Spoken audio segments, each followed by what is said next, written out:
Hi மக்களே, எல்லோரும் எப்படி இருக்கீங்க? நல்லா இருக்கீங்க நம்புகிறேன். நானும் ரொம்பவே நல்லா இருக்கேன். இன்றைக்கி நம்ம நாகாஸ் கிச்சனுக்காக ஒரு ரெசிபி பார்க்க போகிறோம். அது என்ன ரெசிபின்னு பார்த்தீங்கன்னா, நீங்களே கண்டுபிடிச்சிருப்பீங்க, க்ரீன் கேசரி தான் பண்ண போகிறோம் ஃப்ரெண்ட்ஸ். வாங்க எப்படி பண்ணலான்னு பார்த்துக்கலாம். நான் ஒரு கடாய் வச்சுட்டேன், தேவையான நெய் சேர்த்துட்டேன். இதில் முந்திரி நம்ம வறுத்து எடுத்துக்கலாம். முந்திரியை பொன்னிறமாக வறுத்து அந்த நெய்யோடு சேர்த்து தட்டில் சேர்த்துட்டேன். இப்போ அதே கடாய் வச்சுட்டு நான் 2 டம்ளர் ரவை எடுத்துக்கிறேன். இந்த ரவையை அந்த நெய்லேயே அந்த கடாயில் வறுத்துக்கலாம். சிம்மில் வச்சுக்கோங்க. நல்லா ரவை சூடு ஏறினா போதும். ரவை நல்லா சூடாயிடுச்சு, பிளேட்டுக்கு மாற்றிக்கலாம். இப்போ அதே கடாயில் நான் தண்ணி அளந்து வச்சுருக்கேன். நான் 2 சின்ன டம்ளர் ரவை எடுத்திருக்கேன். இப்போது நான் 6 டம்ளராக அந்த தண்ணி அந்த சின்ன டம்ளரில் வச்சுட்டேன். பாருங்கள், வறுத்த ரவையை பிளேட்டில் வச்சுருக்கேன். இப்போ க்ரீன் கலருக்காக ஃபுட் கலர் எடுத்துகிட்டு தண்ணியில் கரைச்சிட்டு வச்சுருக்கேன்.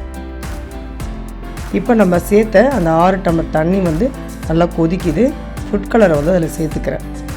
ஃபுட் கலரை தண்ணியில் நீங்கள் கரைச்சி வச்சுக்கிட்டிங்கன்னா உங்களுக்கு கட்டி இல்லாமல் இருக்கும், ஈஸியாக கரையிறதுக்கு. அதுக்காக கரைச்சிட்டு நான் ஊற்றிருக்கேன்.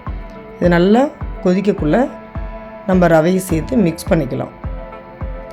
ரவையை சன்னமாக சேர்த்துட்டு நல்லா மிக்ஸ் பண்ணி கொடுத்துட்டே இருங்க, அப்போ தான் கட்டி ஆகாமல் இருக்கும். நல்லா மிக்ஸ் பண்ணியாச்சு. ரவையை சேர்த்து ரவை கொஞ்சம் நேரம் வேகட்டும், மிக்ஸ் பண்ணி கொடுத்துட்டே இருக்கலாம். நான் ஸ்டவ் சிம்மில் தான் வச்சுருக்கேன். நல்லா ரவை வெந்து வருது. இந்த டைமில் நம்ம சர்க்கரை சேர்த்துக்கலாம்.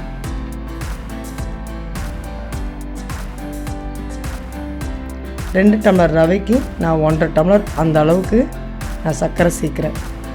நீங்கள் ஸ்வீட் அதிகமாக சேர்த்துக்கிறீங்க அந்த மாதிரினா நீங்கள் அதிகமாக சேர்த்துக்குங்க. நான் சின்ன டம்ளரில் 2 டம்ளர் எடுத்துக்கிட்டேன். அதில் 1.5 டம்ளர் சர்க்கரை சேர்த்துருக்கேன். அதுதான் அந்த டம்ளரை நான் உங்களுக்கு காமிச்சிருக்கேன். அளவு 1.5 டம்ளர் அளவு தான் அது. நான் கொஞ்சம் கொஞ்சமாக அள்ளி எப்படி போட்டேன். இப்போ அந்த சர்க்கரையும் ரவையும் மிக்ஸ் ஆகிற அளவுக்கு இதை மிக்ஸ் பண்ணிக்கலாம்.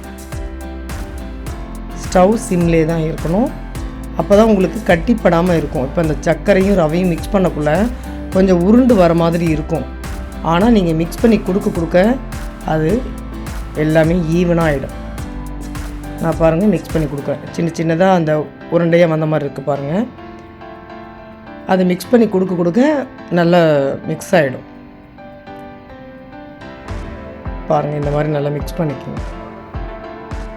தண்ணி எப்போவுமே ஒரு 2 டம்ளர் கூட தான் வைக்கணும். நம்ம எவ்வளோ ரவை எடுக்கிறோமோ அந்த அளவுக்கு 2 டம்ளர் கூட எடுக்கணும். அதாவது 2 டம்ளர் ரவை எடுத்திங்கன்னா 6 டம்ளர் தண்ணி சேர்த்துக்கணும். அப்போ தான் அந்த கேசரி நல்லா எடுத்து சாப்பிட்ற அளவுக்கு இருக்கும். இல்லாட்டினா ரொம்ப கெட்டி பதமாகிடும். அந்தமாரி பண்ணக்கூடாது. எக்ஸ்ட்ரா 2 டம்ளர் தண்ணி வைக்கணும். ரவை நல்லா வெந்துடுச்சு. இந்த டைமில் நம்ம வறுத்து வச்ச முந்திரியை சேர்த்துக்கலாம். நெய்யோடு இருக்கிற அந்த முந்திரியை சேர்த்துக்கலாம். நெய் வேணுன்னா இன்னும் கூட சேர்த்துக்கலாம், உங்கள் விருப்பம்தான். கம்மியாக வேணும்னா கம்மியாக சேர்த்துக்கோங்க, ஹெல்த்தியாக இருக்கும். இல்லை நிறைய விட்டு நல்லா டேஸ்டியாக இன்னும் நல்லா நெய்யோடு சாப்பிட்ணுன்னா இன்னும் கொஞ்சம் விட்டுக்குங்க. நான் அதிகமாக தான் நெய் விட்டேன். நான் வறுத்து வச்ச முந்திரி அந்த நெய்யோடு சேர்த்துட்டு மறுபடியும் கொஞ்சம் நெய் சேர்த்துட்டேன். ஏன்னா நல்லா நெய் ஊற்றினா தான் நல்லா டேஸ்ட் இருக்கும்னு சொல்லிவிட்டு நான் திராட்சை சேர்க்கலை. எங்கள் பசங்களுக்கு பிடிக்காதுன்னு சொல்லிட்டு நீங்கள் திராட்சையும் சேர்த்து வறுத்து சேர்த்துக்குங்க. அதேமாரி நான் ஏலக்காய் பொடியும் போடலை, ஏன்னா இல்லை அதனால் போடலை. நீங்கள் ஏலக்காய் பொடி கொஞ்சம் சேர்த்துக்குங்க.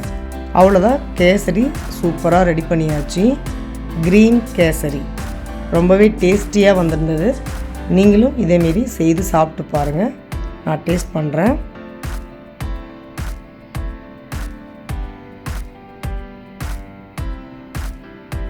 ரொம்பவே டேஸ்ட்டாக இருந்தது க்ரீன் கேசரி. எல்லோரும் சாப்பிட்டுட்டு சூப்பராக இருக்குன்னு சொன்னாங்க. நீங்களும் இந்த மெத்தடில் செய்து சாப்பிட்டு பாருங்கள். ஆல்ரெடி நம்ம சேனலில் நிறைய கேசரி வகைகள் செய்து வீடியோ அப்லோட் பண்ணியிருக்கோம். பார்க்காதவங்க பார்த்து செய்து சாப்பிடுங்க. இந்த க்ரீன் கேசரியும் ட்ரை பண்ணி செய்து சாப்பிட்டுட்டு எப்படி இருந்ததுன்னு எனக்கு கமெண்ட் பண்ணுங்கள். இந்த வீடியோ உங்களுக்கு பிடிச்சிருந்ததுன்னா லைக் பண்ணுங்கள், ஷேர் பண்ணுங்கள். அப்படியே நம்ம சேனலை சப்ஸ்கிரைப் பண்ணுங்கள் ஃப்ரெண்ட்ஸ். அப்போ தான் நம்மளுடைய வீடியோ உங்களுக்கு உடனுக்குடனே காமிக்கும். நீங்களும் பார்த்து செய்து சாப்பிட்டுட்டு ஹெல்த்தியாகவும் ஹாப்பியாகவும் இருக்கலாம். இன்னொரு வீடியோவில் பார்க்கலாம் ஃப்ரெண்ட்ஸ். பாய் பாய்.